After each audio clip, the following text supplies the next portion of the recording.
بیٹوں کو اللہ نرمی عطا کر دے، وہ بولتے نہیں ٹھیک، ان کا لب و لہجہ صحیح نہیں ہے۔ تو میں نے ان سے کہا کہ بزرگوں جہاں تک میں جانتا ہوں کوئی ایسی بات ہے تو نہیں۔ تو وہ کہنے لگے کہ جس طرح آپ سمجھتے ہیں نا، ہمارے رشتہ دار بھی اور اہل علاقہ سارے یہی سمجھتے ہیں، پر میں تکلیف میں ہوں، میری بیوی تکلیف میں۔ میں نے کہا کہ پھر آپ یہ اتنی زیادہ پردہ پوشی کس بات کی؟ تو وہ کہنے لگے کہ ڈرتا ہوں، اگر لوگوں کے سامنے ہم بات کرتے ہیں تو لوگ کہتے ہیں کہ تم نے تربیت نہیں صحیح کی، اگر میں بات کرتا ہوں تو لوگ مجھ پہ شک کرتے ہیں، کہتے ہیں تو نے رزق نہیں صحیح کھلایا، تو میں درد میں رہتا ہوں، کپڑا اٹھاؤں گا تو میرا اپنا بدن برہنہ ہو جائے۔ یار وہ کتنی تکلیف میں ہے باپ جو اپنے سگے بیٹے سے بات نہیں کرتا کہ پتہ نہیں کہاں سے بولے گا، کیا جواب دے گا میری بات کا، یعنی ڈرتا ہے، سہما ہوا رہتا ہے۔ ادھر دیکھیں میری طرف کیا کہہ رہا ہوں، یہ نوجوان ذرا غور کریں، ان لفظوں کی تکلیف محسوس کریں کہ اماں کہتی ہے کہ بھئی میں نہیں اس سے بات کرتی، اس لیے کہ وہ بڑے سخت جملے کہتا ہے، مجھ سے نہیں سہے جاتے، کوئی اور بات کرے، یعنی جس کی ماں بھی اس سے بات کرتے ہوئے ڈرے۔ کو نہیں سمجھ آئی آپ کو میری بات کی؟ جس کا والد بھی اس سے بات کرتے ہوئے سہم جائے اور وہ بندہ کہے کہ میں نے تو MBA کیا ہوا ہے، میں تو معاشرے میں جانا پہچانا جاتا ہوں، اللہ کا شکر ہے جی اللہ نے بڑی عزت دی ہوئی ہے، وہ یہ لفظ کہے تو اسے شرم آنی چاہیے۔ جس کے استاد بھی اسے کام بتاتے ہوئے ڈرے کہ بدتمیز ہے، نہیں کرے گا کہ نہیں۔ اگلے لفظ اس سے بھی خطرناک ہیں، جس کا مرشد بے جھجک جسے کام ہی نہ بتا سکے اور جس کو کام کہنا ہی چھوڑ دے، جس کے حوالے سے لوگ خاموش ہو جائیں کہ بس مطلب کیا ضرورت ہے، جب اس پہ بات بوجھ بنے گی تو اس شخص کو پھر سوچنا چاہیے نا کہ وہ زندگی کس لیے گزار رہا، اس کا پھر انداز کیا ہے۔ بزرگ جن کی وجہ سے تکلیف میں ہوں، آزمائش میں ہوں، درد میں ہوں، اور یار جو آدمی نیک ہو رب فرماتا ہے اس کا تو میں حیا کرتا ہوں، اللہ کہتا ہے اس کی تو میں قدر کرتا ہوں، میں اس کی۔ دیکھیں نا میرے نبی کریم صلی اللہ علیہ وسلم نے فرمایا جب سفید داڑھی والا شخص قبر میں جاتا ہے، یہ ترمذی کی حدیث ہے، تو رب کریم فرماتا ہے فرشتوں اسے عذاب نہ دینا، مجھے حیا آتی ہے، یہ سفید بال لے کے آ گیا۔ تو جس کی اللہ حیا کرے اس کی میں نہ کروں، اس کی نوجوان نہ کرے، اس کا سیاح، جس کی اللہ حیا کرے اس کی ہم حیا ہی نہ کریں، ہمارا لب و لہجہ خطرناک اور خوفناک حد تک چلا جائے، ہمیں ڈھب اور سلیقہ ہی نہ ہو، ہم کہیں او گرم خون ہے جی ذرا احتیاط سے بات کرنا، کیا معنی ہوا اس بات کا؟ گرم خون اور ہوتا ہے اور بے ادبی والا خون اور ہوتا ہے، ان دونوں میں فرق ہوتا ہے، اس کو سمجھنا چاہیے۔ باپ کے سامنے بھی اب یہ اس کا ابا بھی سوچ کے بات کرے، اس کے ساتھ اماں بھی سوچ کے بات کرے، اس کا استاد بھی سوچ کے بات کرے گا۔ اسلام ادب والا دین ہے، احترام والا دین ہے، یہ آداب سکھاتا ہے، یہ کہتا ہے کہ تو ادب میں رہے گا تو تو بڑا پیارا لگے گا، تو حسین و جمیل رہے گا۔ نبی پاک صلی اللہ علیہ وسلم نے اس بات سے منع کیا کہ خود نہ چاہت پیدا کرو کہ لوگ میرے لیے اٹھ کے کھڑے ہوں، چاہت نہ پیدا کرو۔ فرمایا جس کی یہ چاہت بن جائے کہ لوگ میرے لیے اٹھیں، میرا استقبال کریں، وہ تو جہنمی ہے، چاہت نہ پیدا کرو۔ یہ اس کو کہا جو بڑا ہے، یہ اس کا سٹیٹس ہے۔ کئی دفعہ بوڑھوں کا بھی خیال ہوتا ہے نا کہ اب فلانے نے مجھے جگہ ہی نہیں دی، تو وہ نہ یہ ماحول بنائے، میری بات کی سمجھ آ رہی ہے آپ حضرات؟ وہ نہ یہ ذوق پیدا کرے کہ میرے لیے جو ہے وہ ہمیشہ اعزاز میں لوگ رہیں، نہیں کوئی ادب کرتا تو اللہ جانے اور وہ جانے، یہ بھیک نہ مانگے، یہ روب ڈال کے ادب نہ حاصل کرے، وہ تو جہنمی ہے جو یہ کہے۔ لیکن نوجوانوں کی جو تربیت ہے آج وہ عنوان ہے، اس پر بات کر رہا ہوں۔ حضرت سعد بن معاذ رضی اللہ تعالیٰ عنہ نبی پاک صلی اللہ علیہ وسلم کے پاس آئے تو ان کے قبیلے کے کچھ نوجوان بھی وہاں بیٹھے تھے۔ حضرت سعد بن معاذ ان میں سے بوڑھے تھے، بزرگ تھے، اور جب وہ آئے تو وہ نوجوان بیٹھے رہے۔ نبی کریم صلی اللہ تعالیٰ علیہ وآلہ وسلم نے پہلے ان نوجوانوں کو دیکھا، جناب ساتھ کچھ دیر رہے اور چلے گئے، تو اللہ کے رسول علیہ السلام نے فرمایا تمہارے قبیلے کا بڑا تھا، تم نے اٹھ کے استقبال ہی نہیں کیا، تم نے توجہ ہی نہیں کی، تم نے اعزاز ہی نہیں دیا، تم نے یہ خیال نہیں کیا کہ بڑا آیا ہے، تم نے اس کو تکلیف دی۔ اعزاز اکرام، بھائی کیا حرج ہوتا ہے تھوڑا سا اگر کسی بزرگ کو جگہ آگے دے دی جائے، اس میں کیا فرق پڑتا ہے کہ اگر آپ کسی لائن میں لگے ہوئے ہیں تو کسی بوڑھے کو کہیں کہ جناب بابا جی آپ آ جائیں. اور میرے بھائی کون سا وجود کا کوئی حصہ ٹوٹ جاتا ہے اگر کسی ضعیف کو, کسی بوڑھے کو یہ کہا جائے کہ آپ لائن سے نکل جائیں اور یہ بل مجھے دے دے, میں جمع کرا دیتا ہوں. کیا تکلیف ہوتی ہے. ہمارے ہاں تو بوڑھوں کی چارپائیاں گھر میں اب علیحدہ رہتی ہیں, الگ رہتی ہیں. بیٹا اے سی والے کمرے سے نکلتا ہے اور وضاحت دیتا ہے ہر آنے جانے والوں کو کہ ابا جی کی ہڈیاں درد کرتی ہیں, لہذا وہ اے سی والے کمرے میں رہنا پسند نہیں کرتے. تو میں تو کہتا ہوں کہ یہ وضاحت آپ کو کیوں دینی پڑی, یہ بات تو ابا جی کو کرنی چاہیے تھی. یہ وضاحت جو آپ نے دی ہے یہ تو ابا جی کے دینے والی وضاحت تھی, آپ نے کیوں دی.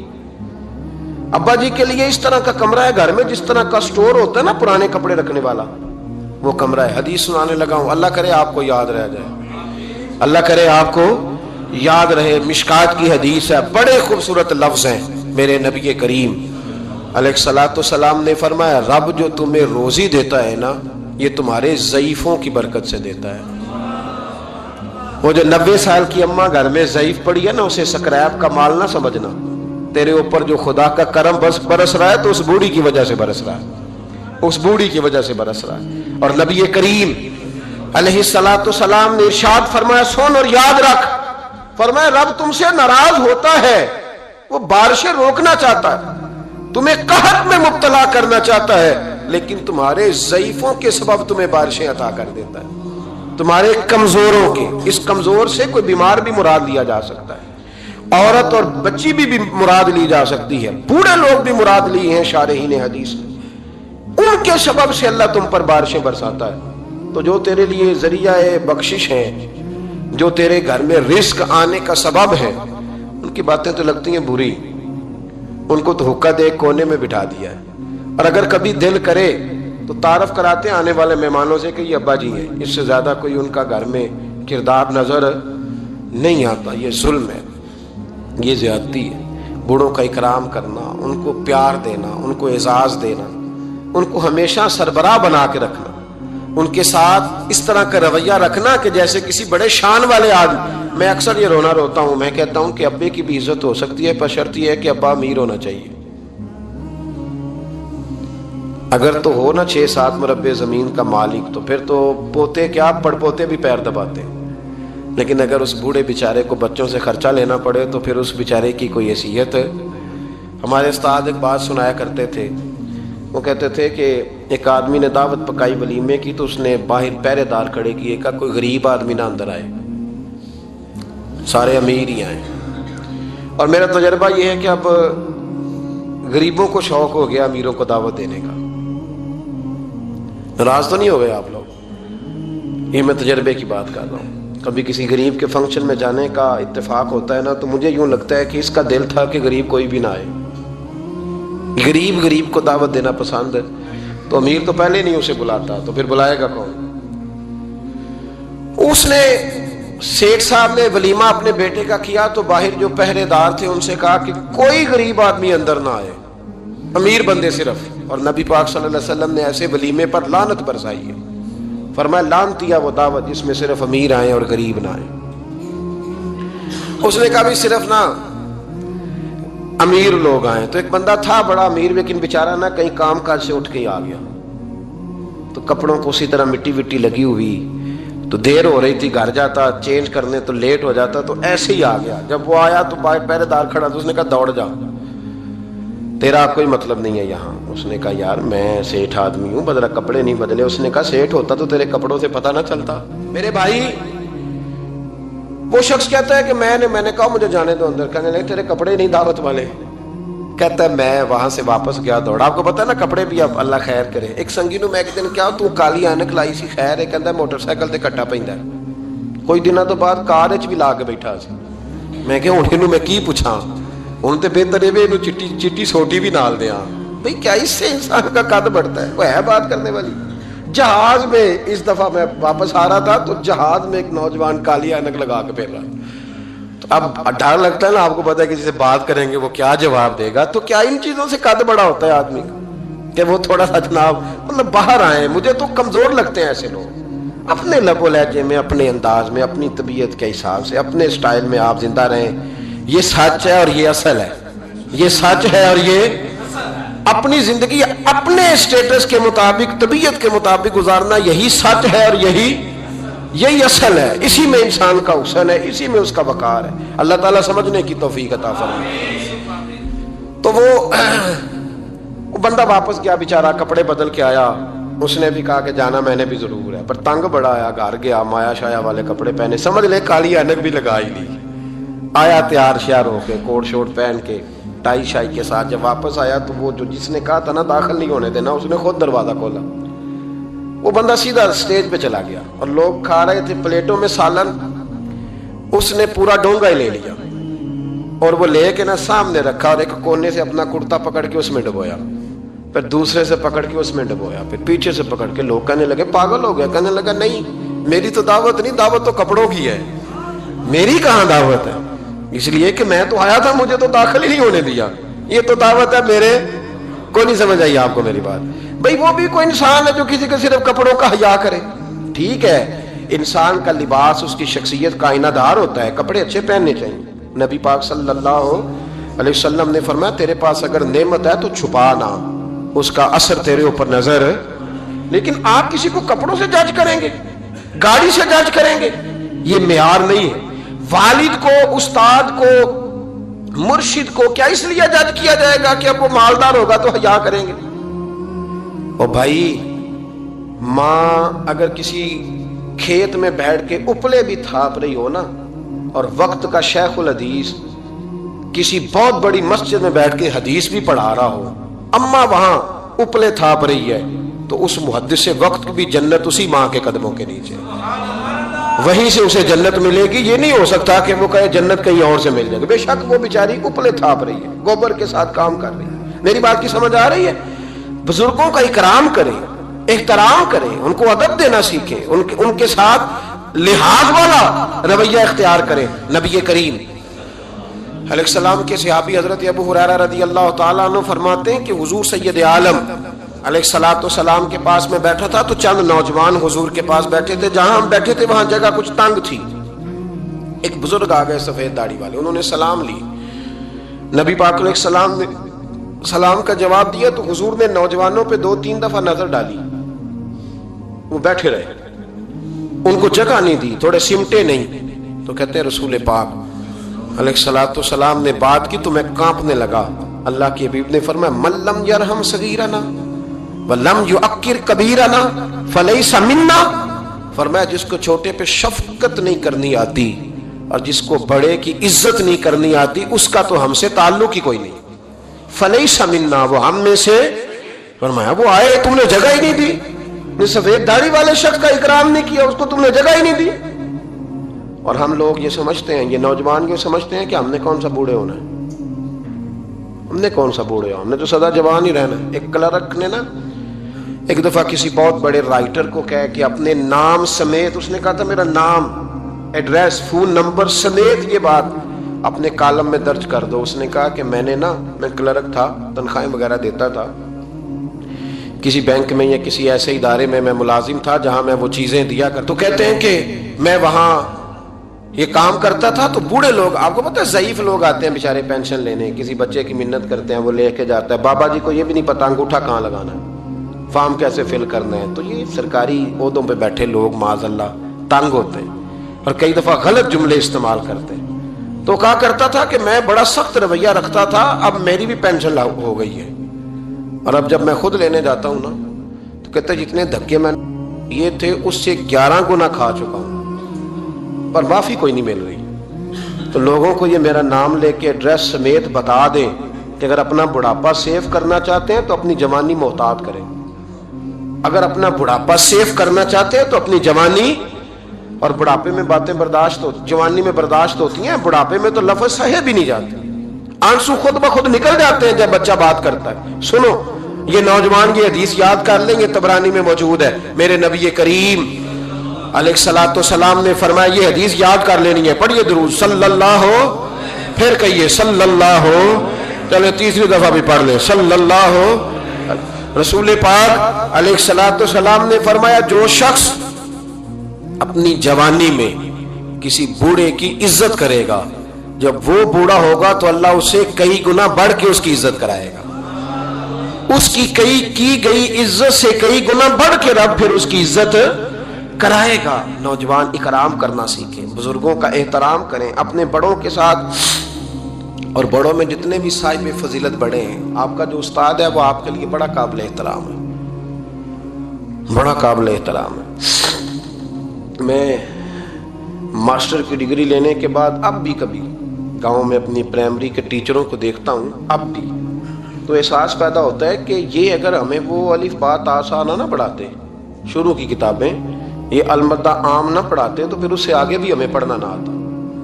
اور اگر آپ کو اللہ تعالیٰ سمجھ دے نا، توفیق دے، تو یہ سمجھیں کہ جو چھوٹا استاد ہوتا ہے اس کی محنت زیادہ ہوتی ہے۔ ہاں یونیورسٹی والے جو ٹیچر ہیں وہ تو لیکچر دے کے چلے جاتے ہیں، تو وہ جس نے رٹا لگایا نا پہاڑے یاد کرانے کا، ہاں وہ جس نے آپ کو املا لکھنی سکھائی ہے نا، اس کی محنت، اگرچہ اس کی تعلیم میٹرک پی ٹی سی ہے، اگرچہ آپ اس سے کئی گنا زیادہ تعلیم حاصل کر گئے، لیکن اصل مشقت اس قاری صاحب کی ہے جس قاری نے آپ کو قاعدہ پڑھایا ہے، جس نے تلفظ ٹھیک کرایا ہے۔ ابتدائی کتابوں کے اساتذہ کی مشقت زیادہ ہوتی ہے، بڑے لوگ تو لیکچر دے کے چلے جاتے ہیں۔ تو بھائی ادب کرنا سیکھیں۔ میرے رسول پاک صلی اللہ علیہ وسلم نے ارشاد فرمایا، حضور فرمانے لگے، ایک تیرا باپ وہ ہے جس کی صلب سے تو پیدا ہوا، اور ایک تیرا باپ وہ ہے جس نے اپنی بیٹی دے کے تجھے بیٹا بنایا، اور فرمایا ایک تیرا باپ وہ ہے جس نے تجھے تعلیم دی، وہ تیرا باپ ہے، اس کا اکرام کر، اس کا ادب۔ اور حضرت مولا علی شیر خدا نے تو شیروں جیسی بات ہی کری، بڑے لوگ بڑی بڑی باتیں، اتنی بڑی بات اس موضوع پر میں نے تلاش کیا ہے، میں نے بڑے لوگوں کو پڑھا ہے اس عنوان پر، لیکن اتنی بڑی بات کہیں نہیں ملی۔ حضرت علی المرتضیٰ رضی اللہ تعالیٰ عنہ فرمانے لگے، جس نے مجھے ایک حرف سکھایا ہے وہ میرا استاد ہے، اگر وہ چاہے تو مدینے کے چوک میں کھڑا کر کے مجھے بیچ دے، میں اس کے ہاتھوں بکنے کو بھی تیار ہوں۔ وہ جس نے مجھے ایک حرف، اساتذہ کا احترام نہیں، اساتذہ پریشان، استاد تو بیچارہ روز کٹہرے میں کھڑا ہے، روز کٹہرے میں، روز لوگ اس کو کہتے ہیں کہ جناب آپ نے یہ بات کیسے کر دی، آپ کی جرت کیسے ہوئی۔ اور جو لوگ، میں ایک کالج میں تھا چند دن پہلے، تو وہاں میرے جاتے ایک جھگڑا شروع تھا کہ جناب ہم کب سے آئے بیٹھے ہیں، تو ٹیچر کہتی ہے کہ یہ پیریڈ ختم ہوتا ہے تو پھر چھٹی دینی ہے، تو پہلے چھٹی دیں، چونکہ ماں بدولت آ چکے ہیں۔ اکرام نہیں، جو قومیں ادب نہیں کرتی وہ تعلیم کبھی بھی حاصل ہے، اور تعلیم حاصل کر بھی لیں تو تعلیم کا فیض نہیں پا سکتے، فیض ادب سے ملتا ہے۔ امام اعظم ابو حنیفہ، امام ابو یوسف سے کسی نے کہا کہ یہ امام اعظم کیوں ہیں، فرمانے لگے یہ بڑے امام اس لیے ہیں کہ بڑا ادب کرتے ہیں، بڑے اس لیے ہیں کہ بڑا ادب۔ امام صاحب کے ساتھ 4-5 شاگرد بیٹھے تھے، ایک باغ میں آپ تشریف فرما تھے، تو اب تو ہمارے ہاں بڑی آسانی ہے، کتابوں کو آپ کمپیوٹر سے سرچ کر سکتے ہیں، حوالے بڑی آسانی سے مل جاتے ہیں، اب بھی بڑا مشکل ہوتا ہے، کتاب سے ڈھونڈنا بڑا مشکل ہے۔ ہم اپنے طالب علموں کو کبھی کہتے ہیں نا صرف کتاب ہی ڈھونڈ کے دے دو، تو وہ کہتے ہیں جی اس کو آپ لگایا ہی حروف تہجی کے حساب سے کریں تاکہ ہمیں یہ مشقت نہ کرنی پڑے، آپ اس کو حروف تہجی کے مشورے دیتے ہیں۔ کوئی کہتا ہے جی آپ فن کے لحاظ سے کتابیں حدیث علیحدہ رکھا کریں، تفسیر علیحدہ رکھا کریں، تاکہ ہمیں کوئی حرکت نہ کرنی پڑے، مشورے دیتے ہیں۔ چلو اچھے بچے بھی ہوتے ہیں، سارا کچھ ساتھ ساتھ ہی ہے۔ تخریج کا کام کرنا بڑا مشکل ہے آج بھی، جب آپ نے صحیح مطالعہ کرنا ہو تو پھر موبائل شبائل بند کر کے ہی ہوتا ہے، جب آپ نے کسی چیز پہ ریسرچ کرنی ہے، اس کو ہر لحاظ سے اور ہر زاویے سے آپ پڑھنا چاہتے ہیں، پھر یہ مشقت والا کام۔ اس زمانے میں زیادہ مشقت ہوتی تھی، گرمی بڑی سخت تھی، تو امام اعظم رحمۃ اللہ علیہ نے 2-3 شاگرد منگا لیے۔ اب بڑی ساری سہولیات ہیں، جب ہم کوئی صفحہ 2-3 صفحے محفوظ کرنا چاہتے ہیں تو اس کا طریقہ ہم یہ رکھتے ہیں کہ ہمارے پاس پنیں ہوتی ہیں، پن لگا لی، اتنے صفحے سائڈ پہ کر لیے، پھر بہت ساری آسانیاں ہیں۔ اس زمانے کے اندر بڑا مشکل ہوتا تھا، کچھ کاغذ بھی بڑا مہنگا تھا، چیزوں کو سمیٹنا، اور اگر کچھ چیز بکھر جاتی تھی دوبارہ حاصل کرنا ایک مشقت والا کام۔ تو امام صاحب رحمۃ اللہ علیہ باغ میں بیٹھے تھے، کچھ حدیثوں پر کام ہو رہا تھا، ان کی جو روایات تھیں اس کے راوی جو تھے وہ مرتب کیے جا رہے تھے، چیزوں پر فقہ کے اصول بنائے جا رہے تھے، شاید 2-4-5 شاگرد بھی بیٹھے تھے، باغ کے ساتھ کچھ بچے کھیل رہے تھے، گیند گری ایک بچے کی، تو آپ کو پتہ ہے کہ ایک بچے کی ویسے ڈیوٹی لگائی جاتی ہے گیند ہی پکڑنے کی، کھڑا کرتے ہیں نا جی پیچھے اس کو کہ تو نے صرف گیند ہی پکڑنی ہے. مجھے جو کہ دلچسپی نہیں میچ سے، لہٰذا مجھے زیادہ نام وام نہیں آتے کہ اس کو کیا کہتے ہیں. تو اس کو کھڑا کیا تھا انہوں نے پیچھے. وہ گیند اچانک آ گئی نا جب باغ میں، تو بچہ دوڑا آیا، 12-14 سال کا بچہ. جب وہ آیا نا باغ میں تو امام صاحب نے آؤ دیکھا نہ تاؤ دیکھا، امام صاحب جھٹ سے اٹھ کے کھڑے ہو گئے. اور جب کھڑے ہوئے تو وہ کاغذ جو تھے وہ سارے بکھر گئے. اب امام صاحب کھڑے ہوئے تو شاگردوں کو بھی کھڑا ہونا تھا، وہ بھی سارے کھڑے ہو گئے. ان کا بھی سارا سامان بکھر گیا، ٹوٹ گیا، دائیں بائیں چیزیں ہو گئیں. بچہ چلا گیا، امام صاحب بیٹھ گئے. شاگرد بڑے ادب والے تھے، انہوں نے پوچھا بھی نہیں کیا معاملہ ہے. اب نئے سرے سے ساری ترتیب دوبارہ سے لگائی گئی. تھوڑی دیر گزری تو بچہ پھر باغ میں آ گیا. امام صاحب پھر اٹھ کے کھڑے ہو گئے، پھر ساری چیزیں بکھر گئی. تیسری دفعہ وہ پھر آ گیا. اب پتہ نہیں وہ کتنی دفعہ آئے گا. بار بار شاگردوں کو بھی اٹھنا پڑتا، وہ کاغذات سارے بکھر جاتے. بالآخر ایک شاگرد بول پڑے، کہنے لگے حضور یہ تو بچہ ہے، یہ 100 دفعہ آئے گا. تو امام صاحب نے برجستہ جواب دیا، فرمایا اگر یہ 100 دفعہ آیا نا تو ابو حنیفہ 100 دفعہ اٹھ کے کھڑا ہوگا. میں کھڑا ہوں گا، تمہیں تو نہیں نہ پابند کر رہا. کہا حضور ماجرا کیا ہے، کون ہے یہ بچہ؟ تو امام صاحب فرمانے لگے یہ میرے استاد کا پوتا ہے، یہ میرے شیخ کا پوتا ہے، میرے مرشد کا پوتا ہے.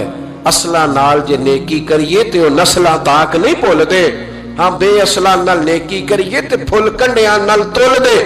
یہ میرے حضرت کا پوتا ہے، اس گھر سے میں نے فیض لیا ہے. فرمایا میں نے نمک کھایا ہے، یہ کیسے ہو سکتا ہے کہ یہ آئے اور میں اٹھ کے کھڑا نہ ہوں؟ یہ 1000 دفعہ بھی آئے تو میں کھڑا ہوں گا.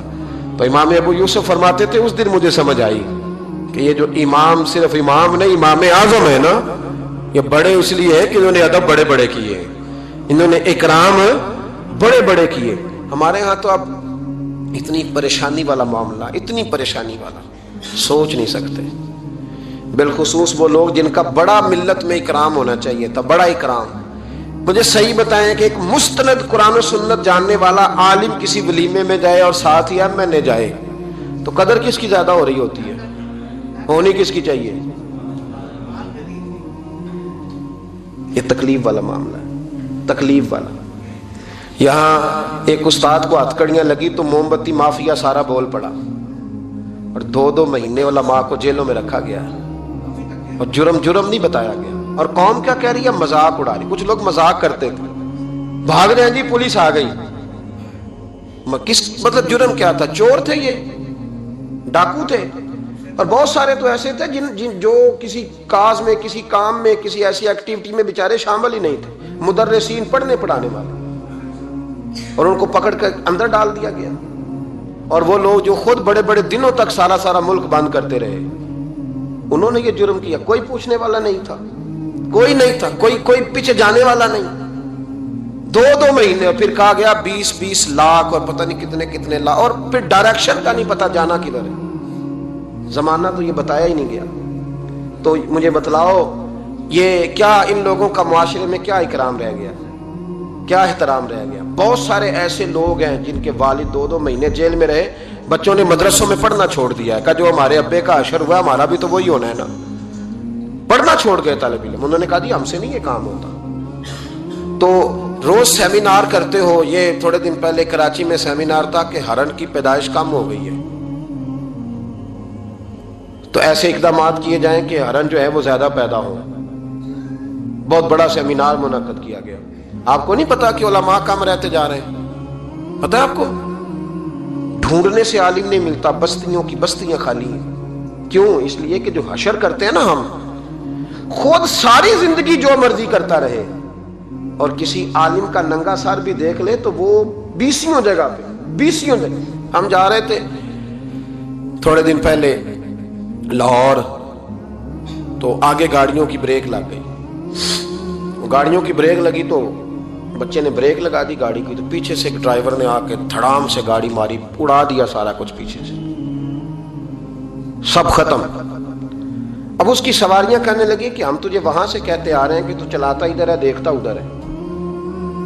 بچے جلال کرنے لگے تو میں نے ان کا بازو تھام لیا. میں نے کہا پتر ہم جو کام کرتے ہیں نا یہ بڑا مظلومیت والا کام ہے. تم نے 2 منٹ بھی کسی سے بات کر لی نا، حالانکہ غلطی ساری اس کی ہے، اور ہم نے اسے کچھ بھی نہیں کہا، اس کی سواریاں ساری اس کے گلے پڑ رہی تھی کہ یوں تو دیکھتا ادھر ہے، چلاتا ادھر ہے، ساتھ میسج لکھ رہا ہے، تو ساتھ موبائل سن رہا ہے، تو کس طرح پاگل ہے، کتنے لوگوں کی جان خطرے میں ڈال۔ تو میں نے کہا بیٹے تم ایک بات بھی کرو گے تو اس کی ویڈیو بن جائے گی کہ یہ دیکھیں یہ پیر صاحب تبلیغ کرتے ہیں، ان کا حال دیکھیں، یہ فٹافٹ معاملہ یہ، اور یہ اتنا سخت معاملہ، اتنی اذیت ناک یہ مسئلہ ہوتا جا رہا ہے، اتنا کربناک ہے یہ معاملہ، کسی نے کسی سے ہاتھ نہیں ملایا تو شور ہو گیا۔ یہ بازو دکھنے لگتا ہے، آپ یقین کریں، بیٹھے رہتے ہیں نا جب کسی مجلس میں جاتے ہیں تو ہزاروں لوگوں سے ملنا پڑتا ہے، اور سنگی اپنے حساب سے ملاقات کرتے ہیں، کچھ بڑے عقیدت مند ہوتے ہیں، اور جب تک پورا بازو اپنے قریب نہ کر لے تب تک سلام میں بھی مزہ نہیں آتا۔ تو اب آپ کہہ نہیں پوچھ سکتے، آپ چونکہ آپ دین کی بات کرتے ہیں، آپ خبردار، آپ بالکل ہلیں گے نہیں، آپ کو ہر جگہ پورا اترنا ہے۔ تو یہ اتنا گھٹن والا موضوع، کیونکہ آداب نہیں رہے، کیونکہ ہم تکلیف دیتے ہیں، ہم آزمائش میں ڈالتے ہیں، ایسے ایسے جملے لوگ کستے اور کہتے ہیں کہ جن کا کوئی مطلب جواب ممکن ہی نہیں، آپ دے نہیں سکتے، آپ کس طرح کر کے اس کا جواب دیں گے؟ کسی نے فون کیا اور کوئی سخت بات کہہ دی تو آپ نہیں جواب دے سکتے، پتہ نہیں وہاں ریکارڈنگ نہ چل رہی ہو اور وہ اپنی بات پتہ نہیں ریکارڈ کرے نہیں کرے گا۔ یہ تکلیف ہے، کبھی بھی اپنے بزرگوں کو تکلیف، کبھی بھی تکلیف نہ دیں، کبھی بھی اذیت میں مبتلا نہ کریں، آزمائش میں نہ ڈالیں کبھی بھی۔ اور میں طالب علموں سے کہتا ہوں، میں کہتا ہوں تمہیں کیا ضرورت ہے کبھی کبھی، اور الحمدللہ یہ چند لوگوں کی بات کر رہا ہوں، ورنہ اللہ کا فضل ہے، عزت کرنے والوں کی تعداد زیادہ ہے، پیار کرنے والوں کی تعداد زیادہ ہے، اور کرم کے ساتھ دیکھنے والوں کی تعداد زیادہ ہے، اللہ کا فضل ہے، زیادہ ہے لوگ۔ لیکن میں طالب علموں سے کہتا ہوں، میں یہ حدیثیں اکثر بیان نہیں کرتا کہ کہیں میرے دل میں یہ خیال نہ آئے کہ میں بھی ایسا ہوں، میں اس درجے کا بندہ نہیں ہوں، الحمدللہ صحیح کہہ رہا ہوں، میں اس درجے کا نہیں ہوں۔ پر یار کتنی شاندار بات ہے، کتنی بڑی علامہ اسماعیل حقی نے روایت لکھی ہے، میرے نبی کریم رسول رحمت صلی اللہ علیہ وسلم آقا دو عالم علیہ السلام نے فرمایا، حضور نے نہیں فرمایا کہ پیر میرا وارث ہے، نبی پاک نے یہ نہیں فرمایا کہ جو ساری زندگی رزق حلال کھائے وہ میرا وارث ہے، یہ نہیں فرمایا کہ 40 سال عشاء کے وضو سے فجر پڑے تو اب میرا سجادہ نشین ہو گیا، نہ، نبی پاک نے فرمایا یہ جو عالم ہے نا یہ میرے وارث ہے، یہ دین کے عالم میرے، اور کیا حسن ہے لفظوں کا، کیا وقار ہے۔ یقین کریں جب یہ حدیثیں پڑھتے ہیں نا تو روح پرواز کرتی ہے، اور دل کرتا ہے کہ وجد اگر آ سکتا ہے تو اس بات پہ آ سکتا ہے۔ میرے مصطفیٰ کریم علیہ السلام نے فرمایا جس نے کسی عالم کی مدد کی سمجھے میں نے اپنے نبی کی مدد کی، فرمایا جس نے کسی عالم کو سہارا دیا وہ سمجھے میں نے اپنے نبی کو سہارا دیا، اور حضور فرمانے لگے جو کسی عالم کی صحبت میں بیٹھا وہ اگر آپ نے یہاں تک دیکھا ہے تو سمجھ لیجئے کہ اللہ نے آپ کو کچھ سمجھنے کے لیے چانا ہے۔ یہ وقت ہے عمل کا، لائک اور سبسکرائب سے زیادہ ضروری ہے اپنی زندگی کو بدلنا، اور اگر ویڈیو پسند آئے تو آسی ایک عبادت سمجھ کر آگے ضرور شیئر کریں۔